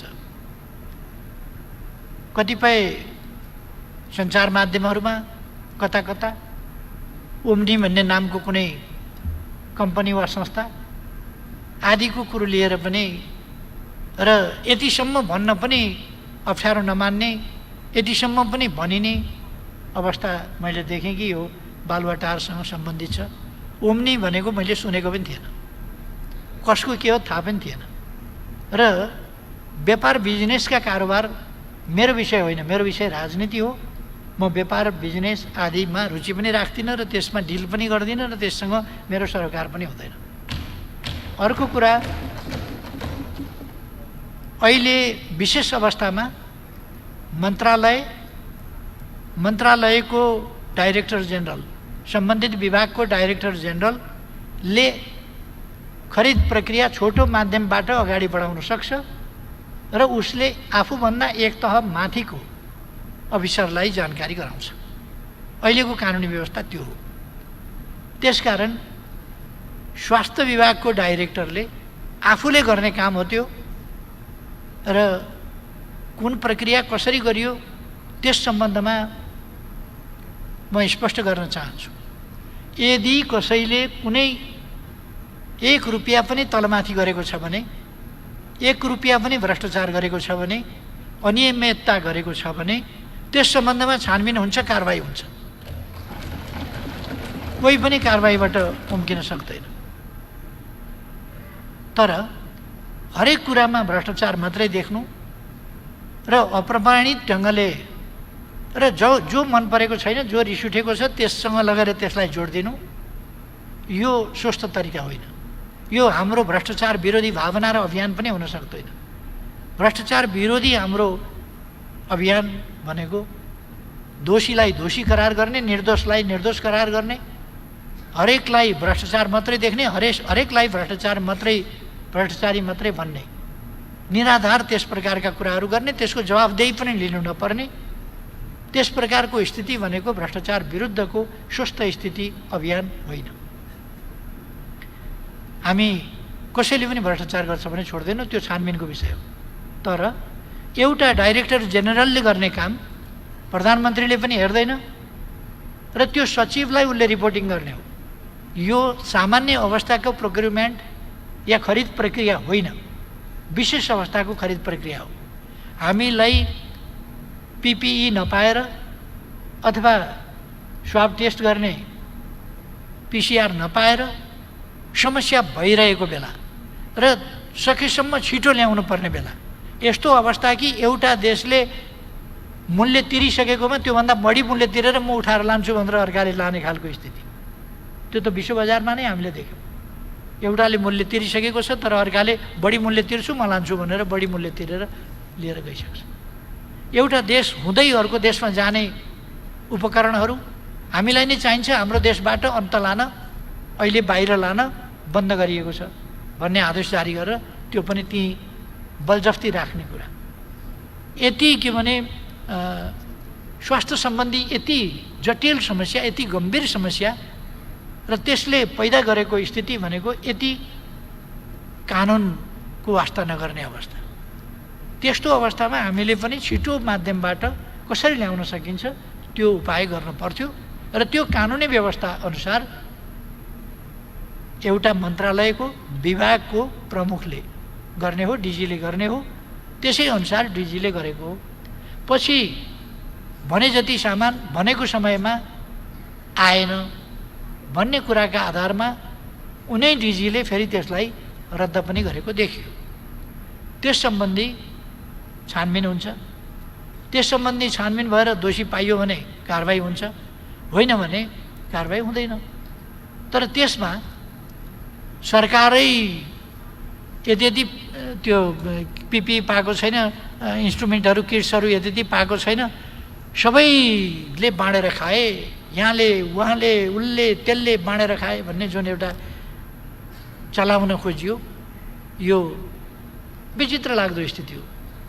एउटा कम्पनीका पक्ष लिने, एउटा कम्पनी बोकेर हिँड्ने र त्यो कम्पनीले पाउनु पर्थ्यो भन्ठान्ने, त्यसले पाएन भने उपद्रव मचाउने खालका त्यस्ता प्रवृत्तिहरूको शिकार हामी हुनु हुँदैन।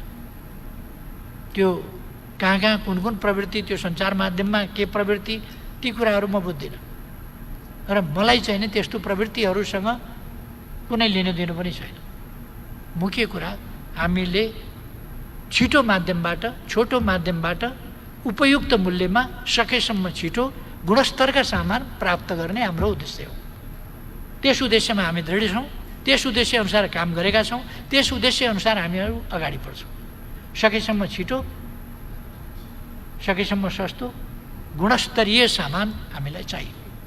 किनभने हामी स्वास्थ्य सङ्कटको, राष्ट्रिय सङ्कटको स्थितिमा छौँ। हालाकि दुनियाँ पनि विश्व सङ्कटकै स्थितिमा छ र हामी राष्ट्रिय सङ्कटको अवस्थामा छौँ। त्यस्तो अवस्थामा हामीले त्यही विधि अपनाउनुपर्छ। यदि त्यस विधिमा कहीँ कतै त्रुटि छ भने त्यसलाई सच्याउनुपर्छ। बदमासी छ भने कानुन बमोजिम त्यसमा कारवाही हुन्छ। हामी विभिन्न ढङ्गले तयारी गरिरहेका छौँ। मैले अघि नै भने हामीसँग यद्यपि क्वारेन्टाइनको सङ्ख्या 5700सम्म पनि छ, तर ती पर्याप्त विश्व स्वास्थ्य सङ्गठनले भनेका गुणस्तर अनुसारका छन् भन्ने होइन। हाम्रो सङ्ख्या जसरी बढ्दैछ भन्न जस्तो सजिलो छैन। हामी गुणस्तर तयार गर्दैछौँ, गुणस्तर निर्माण गर्दैछौँ। हामी परीक्षणका किटहरू पनि ल्याउँदैछौँ, पिपिई पनि ल्याउँदैछौँ, पुर्याउँदैछौँ र यो उपलब्ध हुन पनि सहज थिएन। हामीले अरू देशका नेताहरूका विभिन्न समयका आह्वान र अभिव्यक्तिहरू सुनेका छौँ। हामीसँग सामग्रीको अभाव छ, हामीसँग पहिले उत्पादनै हुँदैन थियो, अहिले हामी यति उत्पादन गर्न थालेका छौँ, हामी पुरा गर्न थालेका छौँ, हामीले गुणस्तर मेन्टेन गर्न प्रयास गरिरहेका छौँ भन्ने नै सुनिन्छ। हामी पनि त्यही हो, गुणस्तर मेन्टेन गर्ने, गुणस्तर अनुसार कायम गर्ने त्यो प्रयास हामी गरिरहेका छौँ। तर त्यो प्रयास सबै ठाउँमा भइसक्यो भन्ने कुरा छैन, किन हामीसँग धेरै चिजका लिमिटेसन छ र म मान्यजीहरूलाई बताउन चाहन्छु, अवगत गराउन चाहन्छु। त्यसअनुसार WHO ले तोकेको मापदण्ड अनुसारको गुणस्तर क्वारेन्टाइनमा, परीक्षणमा, सबै चिजमा हामी गर्छौँ।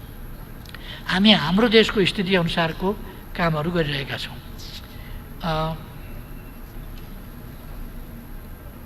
अर्को यो आयोगहरू गठन भएको छैन भन्ने कुरा, अर्को एउटा नयाँ कुरा पनि आज सुने मैले। पूर्व प्रधानमन्त्री शेरबहादुरज्यूले आयोगहरू गठन गर्नुभएको थियो भन्ने। अब म प्रधानमन्त्री भएर आउँदा त आयोगहरू गठन थिएनन्। कति बेर आयोग गठन भए, के भयो त्यो मेरो जानकारीमा रहेन। त्यसकारण कस्ता आयोग, कहाँ संविधान अनुसार गठन भएको आयोग त थिएन म आउँदा। मैले गठन गर्ने प्रयास गरेको हुँ, विभिन्न कारणले त्यसमा विलम्ब भएको छ।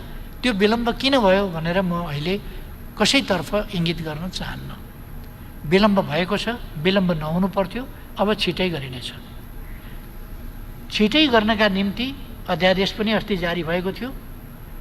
मान्यजीहरू नेताजीहरू र अरू धेरै साथीभाइहरूको सुझाव यो संसदबाटै गरौँला बरु, तर यसलाई अध्यादेशबाट नल्याउँ, किन ल्याइयो, आशंका पैदा भयो भन्ने खालका कुराहरू आएका हुनाले जनभावनाको कदर गर्दै उचित औचित्यको उचित अनुचितको कुरा त्यो बेग्लै हो, उचित थियो कि अनुचित थियो त्यसको बेग्लै मूल्याङ्कन गरौँला, तर जनभावनाको कदर गर्दै त्यसलाई फिर्ता लिने काम भएको छ र मौजुदा कानुनबाटै हामी समझदारी साथ दलित महिला लगायतका आयोगहरू निर्माण गर्ने र त्यस सम्बन्धमा हाम्रो संविधानले संवैधानिक हिसाबले र हाम्रा कानुनहरूले कानुनी हिसाबले भेदभावलाई, छुवाछुतलाई, भेदभावलाई, त्यस्ता कुराहरूलाई दण्डनीय मानेको छ र हामीले दण्डका प्रावधान र अभ्यास पनि थालिसकेका छौँ। त्यसकारण अब नेपाल छुवाछुत युक्त हुन सक्दैन, नेपाल छुवाछुत मुक्त छ र नेपालमा छुवाछुत जस्ता कुराहरूलाई दण्डनीय बनाइएको छ। म सबै साथीहरूलाई त्यसमा आग्रह गर्न चाहन्छु र त्यसअनुसार नै सरकारले पहल पनि गर्नेछ।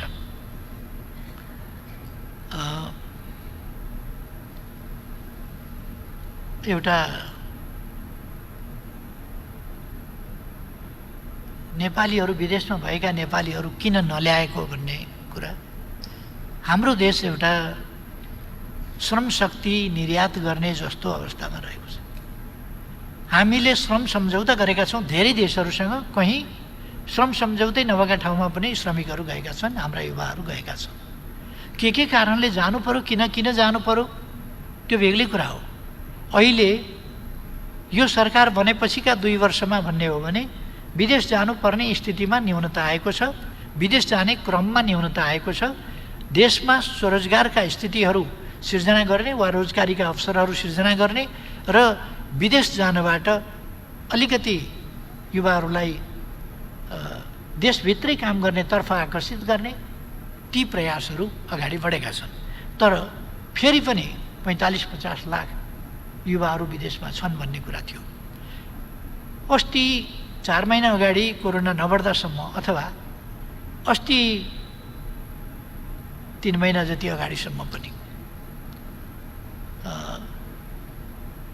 यस्तो स्थिति थिएन, हामीले लकडाउन गर्नु परेको थिएन, अरू कुराहरू गर्न परेको थिएन र कोरोना नफैलिँदासम्म, रोजगारी नखोसिँदासम्म अथवा कोरोना फैलिएर एउटा भयावह स्थिति सिर्जना नहुँदासम्म, उद्योग धन्दाहरू वा आफ्ना कामका क्षेत्रहरू बन्द नहुँदासम्म आउँछु भन्ने स्थिति थिएन।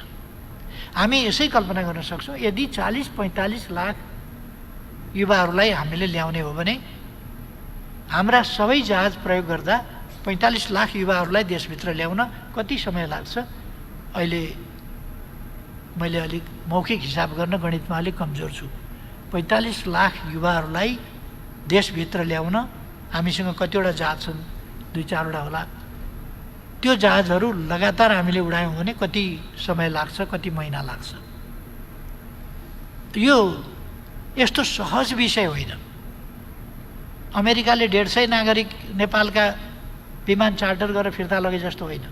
अस्ट्रेलियाले 250 मान्छे फिर्ता लग्यो भने जस्तो होइन। कतारका केही मान्छे यहाँ थिए, तिनीहरूलाई जहाज चार्टर गरेर फिर्ता लग्यो भने जस्तो होइन। कतारले फिर्ता लग्यो भने 100 जना लग्यो होला, तर हाम्रो त कतारमा 4.25 लाख जति युवाहरू छन्। त्यसकारण कतारले 150 मान्छे लानु र 100 मान्छे लानु र हामीले 4.25 लाख मान्छे फिर्ता ल्याउनु एउटा कुरा होइन। अनि क्वारेन्टाइनमा फिर्ता ल्याएर राख्ने, कतारबाट मात्रै 4.25 लाख मान्छे ल्याउने हो भने त्यो 4.25 लाखलाई हामीले क्वारेन्टाइनमा राख्न गर्नुपर्छ नि सरकारले व्यवस्था। भन्न सजिलो छ, तर सरकारले व्यवस्था कुन जनशक्तिले गर्छ?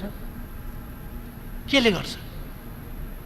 जनशक्ति नै बाहिर छ, अनि केले गर्छ? त्यसकारण हामीले ल्याउन नदिने, देश फर्किन नदिने भनेको होइन, ल्याउने तयारी हुँदैछ। तर कति ल्याउन सकिन्छ, कति ल्याउनु पर्छ, कति ल्याउनै पर्ने स्थितिमा छन्, त्यसको हिसाब किताब हुँदैछ। म गरिमामय सदनलाई जानकारी गराउन चाहन्छु। मैले कतारका प्रधानमन्त्रीजीसँग कुरा गरेको छु। युएईका उपराष्ट्रपतिसँग कुरा गरेको छु, जो त्यहाँ अहिले डिफ्याक्टो रुलरको रूपमा हुनुहुन्छ, किनभने राष्ट्रपतिज्यूको स्वास्थ्यको कारणले। अरू देशहरूमा कुवेतका प्रधानमन्त्रीसँग कुरा गरेको छु, बहराइनमा कुरा गरेको छु, ओमानमा कुरा गरेको छु, साइप्रसमा कुरा गरेको छु, इजरायलका राष्ट्रपतिसँग कुरा गरेको छु। र हाम्रो नागरिकहरू तपाईँहरूको देशको आर्थिक उन्नति, विकास, निर्माण आदिको लागि आउनु भएको हो। र तपाईँहरूले अप्ठ्यारो पर्ने बित्तिकै तुरुन्त लखेट्ने खालको काम गर्नु हुँदैन। र कुवेतमा कति गैर कानुनी ढङ्गले बसिरहेका 3500 मानिसहरूले अहिले त्यो कुराकानी पछि उहाँहरूले दण्ड नगर्ने, रजिस्टर गर्न दिने र इलिगललाई लिगल स्ट्याटसतिर आउन दिने, कमसेकम दण्डनीय नबनाउने। र यो कोरोनाको स्थिति सिद्धिएपछि अनि कूटनैतिक तवरबाट उनीहरू त्यहीँ काम गर्न चाहन्छन् या फर्किन चाहन्छन् भन्ने कुरा गर्ने।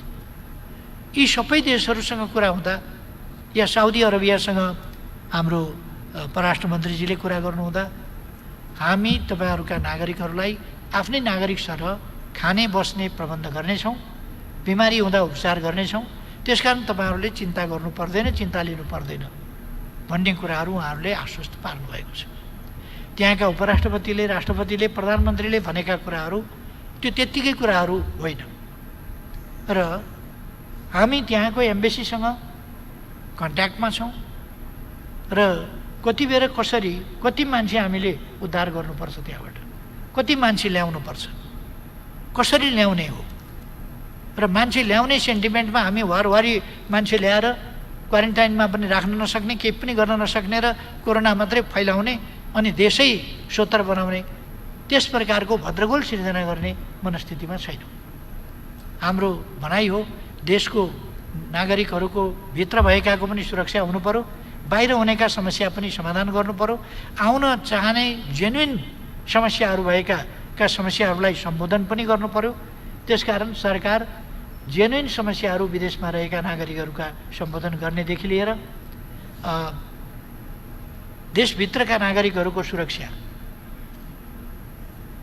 त्यसको प्रबन्ध पनि यथोचित गरेर यी दुईटै कुराहरूलाई संयोजित ढङ्गले गर्ने कुरामा सरकार स्पष्ट छ, दृढ छ र क्रियाशील छ। म मान्यज्यूले उठाउनु भएका प्रश्नहरू मार्फत समग्र सम्मानित सदनमा जानकारी गराउन चाहन्छु।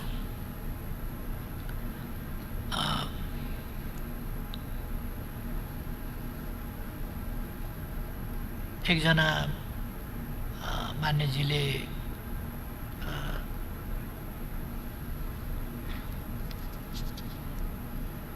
एउटा प्रश्न उठाउनु भएको छ, नक्सा जस्तो जमिन फिर्ता लिन सजिलो छैन भनेर।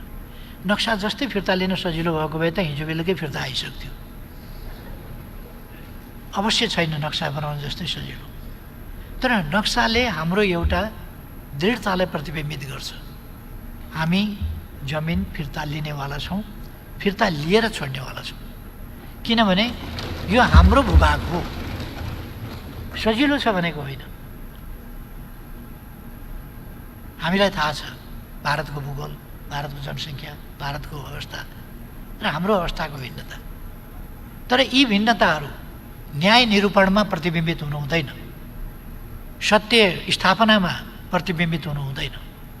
सत्य सत्य हो, आकार प्रकार हैसियत हेरेर न्याय निरूपण र सत्य स्थापना हुँदैन पनि, स्वीकार्न सकिँदैन पनि। त्यसकारण हामी यो अलिकति कठिन काम होला, तर यो कठिन काम भए पनि हामी गर्छौँ। हामी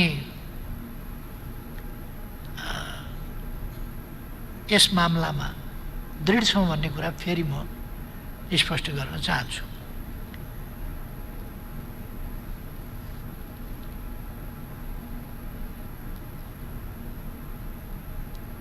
भारत वार्तामा बस्छ कि बस्दैन भनेर अलिकति विलम्ब भएको छ, तर वार्तामा नबस्ने भन्ने कुरा मलाई लाग्दैन।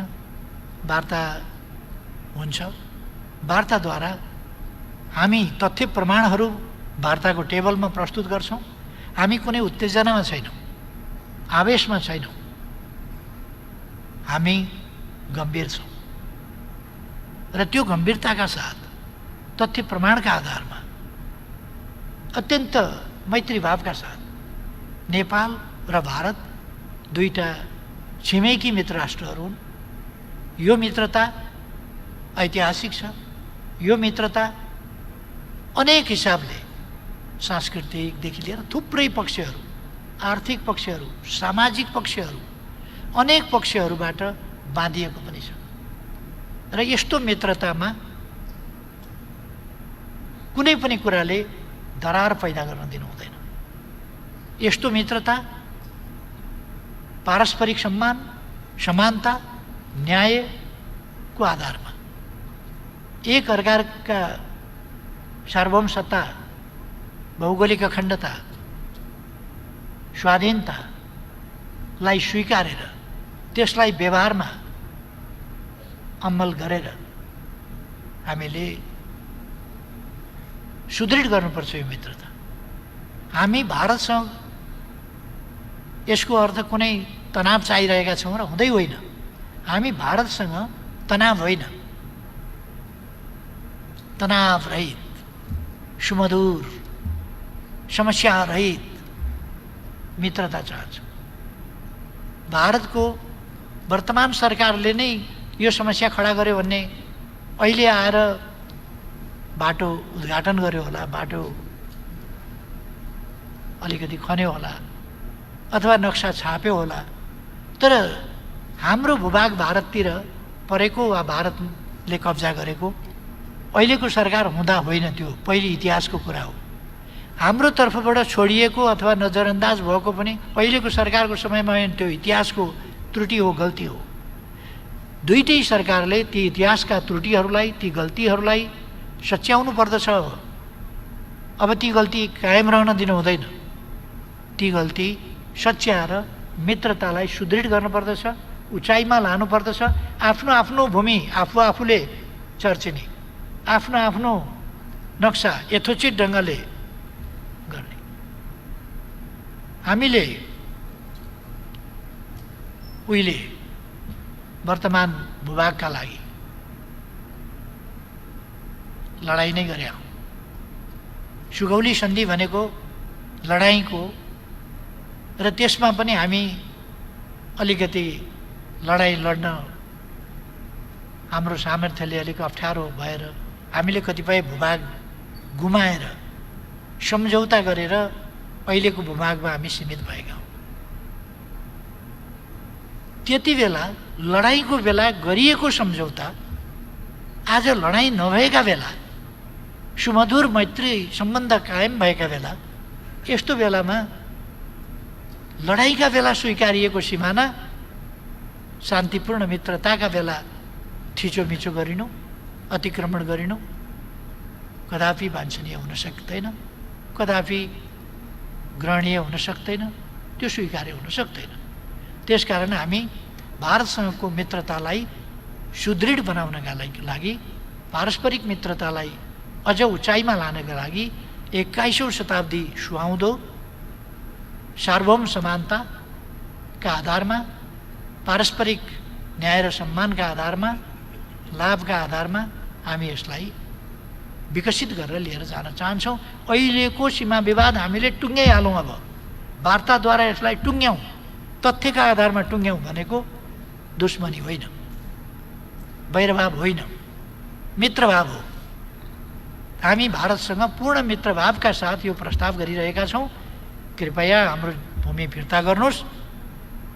वास्तविक मित्रता, मनदेखिको मित्रता। अब अहिले मित्र भन्दाखेरि पनि कस्तो हुन्छ भने हाम्रो जमिन खोस्या छ, थिचिया छ, मिचिया छ जस्तो खालको, त्यस्तो पर्ने खालको भावका साथ होइन। एकदम दिल खोलेर मित्रता गर्न सक्ने परिस्थिति निर्माण गरिहालौँ भन्ने हाम्रो प्रस्ताव हो। त्यसकारण यसमा धेरै सजिलो होइन, तर यो असजिलो विषय पनि होइन। सत्यमेव जयते, हामीले भन्ने त्यही हो।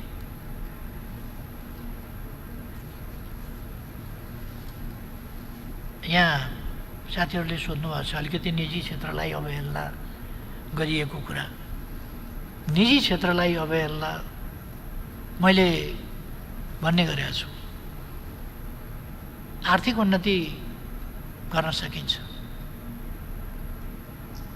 हामी प्रविधिको विकास पनि गर्न सक्छौँ, आर्थिक उन्नति पनि गर्न सक्छौँ, तर मानवीय क्षति, मान्छेको गएको ज्यान फिर्ता ल्याउन सक्दैनौँ। घाटा अहिले भयो भने फेरि घाटा पूर्ति गर्न सक्छौँ हामी, तर मानवीय क्षति र त्यो क्षतिले जे लिएर जान्छ ती कुराहरू त्यो परिपूर्ण हुँदैन। त्यसकारण हामीसँग पहिलो कुरा हो वुमेन सेन्ट्रिक, मानव केन्द्रित। हाम्रा प्रयासहरू पहिले मान्छे बचाउबाट सुरु हुन्छ, मान्छे बचाउबाट अगाडि बढ्छ र मानवीय सुरक्षा कोभिड-19बाट अर्थतन्त्रमा पार्ने प्रभावभन्दा जनताको जीवनमा पार्ने प्रभाव, जनताको ज्यानमा पार्ने प्रभाव, त्यो पहिलो कुरा हो। पहिले हामी ज्यान जोगाउनेतर्फ लाग्छौँ र त्यसपछि यसको अर्थ अरू चिज गर्दैन होइन, तर हाम्रो प्रमुख ध्यान चाहिँ मान्छेको ज्यान जोगाउने कुरामा हुन्छ। त्यसपछि अरू क्षेत्र, निजी क्षेत्रको पनि ज्यान पहिले जोगाउनुपर्छ। उद्यमीहरूको पनि यसले त धनी गरिब चिन्दैन नि, ठुलो पोस्ट ओहदा पनि चिन्दैन। त्यसकारण धनी गरिब पनि नचिन्ने, ठुलो ओहदा पनि नचिन्ने, केही नचिन्ने भएको हुनाले ठुलो ओहदाधारी हौन् अथवा सम्पत्तिधारी हौन् अथवा उद्योगधारी हौन् अथवा जेसुकैधारी हौन्, जे भए पनि पहिले चाहिँ ज्यान जोगाउनु पर्दछ। निजी क्षेत्रका व्यक्तिहरूको पनि ज्यान जोगाउने पहिलो कुरा हो। कोही सुरक्षित छैन, त्यसकारण असुरक्षित स्थितिबाट सुरक्षित स्थितिमा पुर्याउने र कोरोना भगाउने कुरा सबभन्दा पहिलो कुरा हो। बाँकी कुराहरू हामी सँगै अर्थतन्त्र उठाउँछौँ, देशको विकास गर्छौँ। यो यत्तिकै भनिराखेका छैनौँ, योजनाबद्ध ढङ्गले भनिराखेका छौँ।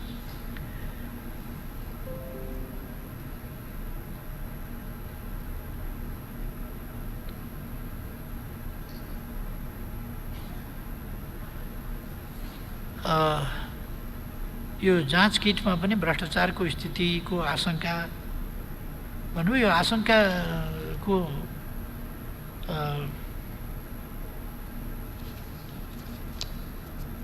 यो आशंकै मात्रै गर्दा त केही उपाय हुँदैन। तर मैले अघि नै भने यस्तो स्थितिमा कोरोनाको यो महामारी चलेका बेला, देशै आतंकित भएका बेला, जनताको ज्यान गम्भीर ढङ्गले खतरामा पर्दै गएको बेला कसैले यसमा पनि भ्रष्टाचार गर्छ भने त्यस्तोलाई कानुन बमोजिम अझैसम्मको सजाय दिइनेछ, कोही उम्किन पाउने छैन। तर यति बेर जाँचतिर लाग्ने कि भ्रष्टाचारको छानबिनतिर चाहिँ पहिले लाग्ने भन्ने कुराको हकमा जाँचतिर पहिले सँगसँगै भ्रष्टाचार छ कि भनेर सजग हुने, भ्रष्टाचार रहेछ भने त्यो त भोलि पनि हामी हेर्न सक्छौँ, छानबिन गर्न सक्छौँ। अहिले चाहिँ हामीले मुख्य कुरा त्यसमा ध्यान दिनु।